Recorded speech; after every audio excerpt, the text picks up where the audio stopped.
Kisah Raja Midas dan Sentuhan Emas. Di sebuah lembah yang dikelilingi oleh bukit-bukit yang hijau, terhamparlah kerajaan Midas yang subur dan makmur.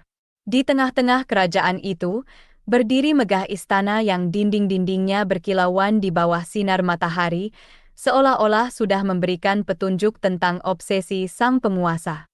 Raja Midas, penguasa kerajaan ini, adalah seorang raja yang dikenal tidak hanya karena kebijaksanaannya tetapi juga karena kekayaannya yang melimpah.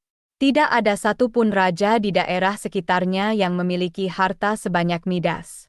Gudang-gudangnya penuh dengan kon-kon emas yang berkilau, perhiasan yang indah, dan benda-benda berharga lainnya yang dikumpulkannya dari seluruh penjuru kerajaannya. Namun, meskipun kekayaan yang dimilikinya sudah lebih dari cukup untuk beberapa generasi, Midas tidak pernah merasa puas. Baginya, emas bukan sekadar logam mulia. Itu adalah simbol kemakmuran abadi, kekuatan yang tak tergoyahkan, dan, yang paling penting, keabadian. Setiap malam, sebelum tidur, Midas akan berjalan ke ruang harta karunnya, menyentuh dan menghitung emasnya, memastikan bahwa tidak satu pun yang hilang.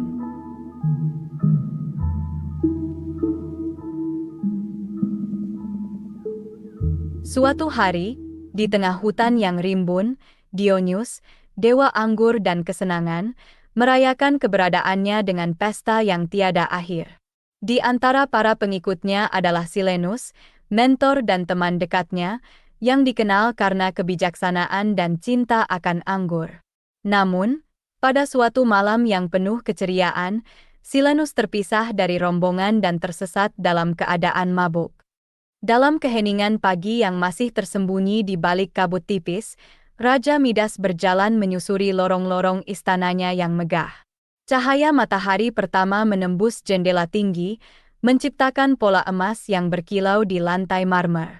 Di saat itulah, keinginan Midas untuk emas, yang telah lama menggebu dalam dadanya, membawanya pada sebuah petualangan yang akan mengubah takdirnya selamanya. Ketika fajar menyingsing, Silenus ditemukan oleh Midas, terbaring tak berdaya di tepi sungai yang mengalir di dekat istana.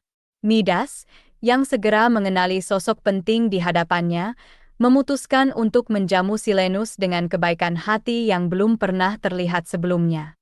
Dia membawa Silenus ke istananya, memberinya tempat yang nyaman untuk beristirahat, dan memerintahkan agar dihidangkan makanan serta minuman terbaik. Selama 10 hari dan 10 malam, Silenus diperlakukan layaknya seorang raja.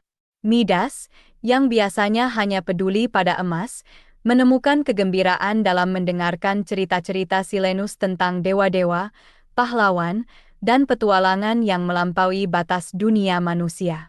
Setiap kata yang diucapkan Silenus adalah seperti permata yang menambah kekayaan pengetahuan Midas.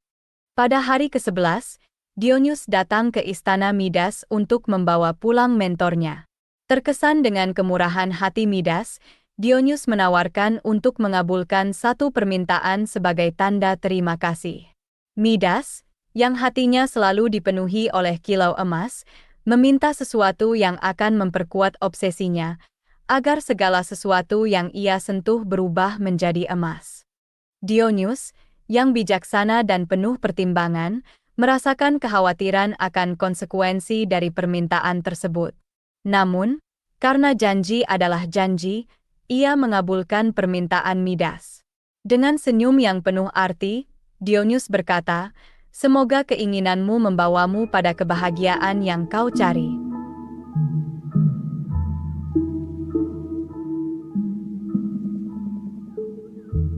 Kekuatan baru Midas adalah anugerah yang luar biasa pada awalnya.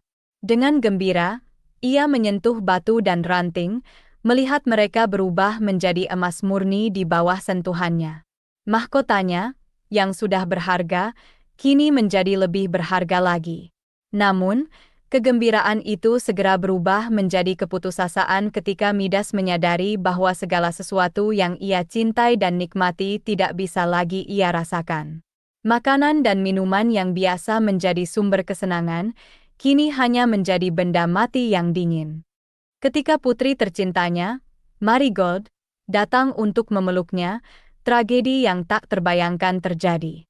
Dengan sentuhan ayahnya, Marigold berubah menjadi patung emas yang cantik namun tak bernyawa.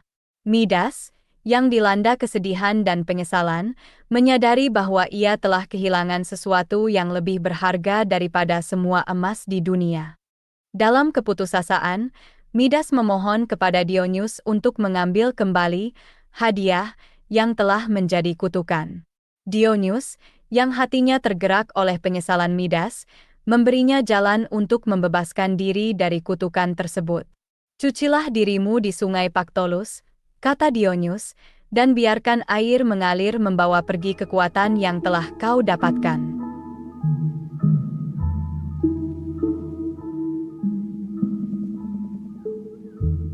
Midas mengikuti saran tersebut dan menyentuhkan tangannya ke air sungai yang jernih. Segera, kekuatan sentuhan emasnya hilang, terbawa oleh arus sungai yang deras. Pasir di dasar sungai berubah menjadi berwarna emas, saksi bisu atas keserakahan yang telah ditebus. Dari pengalaman pahit ini, Midas belajar bahwa kekayaan sejati tidak terletak pada emas atau benda-benda material, melainkan pada cinta dan hubungan dengan orang-orang yang kita sayangi. Dia menjadi raja yang lebih bijaksana, yang menghargai kehidupan dan kebahagiaan yang tidak bisa dibeli dengan emas. Kisah Raja Midas dan sentuhan emas adalah legenda yang abadi, mengajarkan kita tentang bahaya keserakahan dan pentingnya menghargai apa yang benar-benar berharga dalam hidup kita.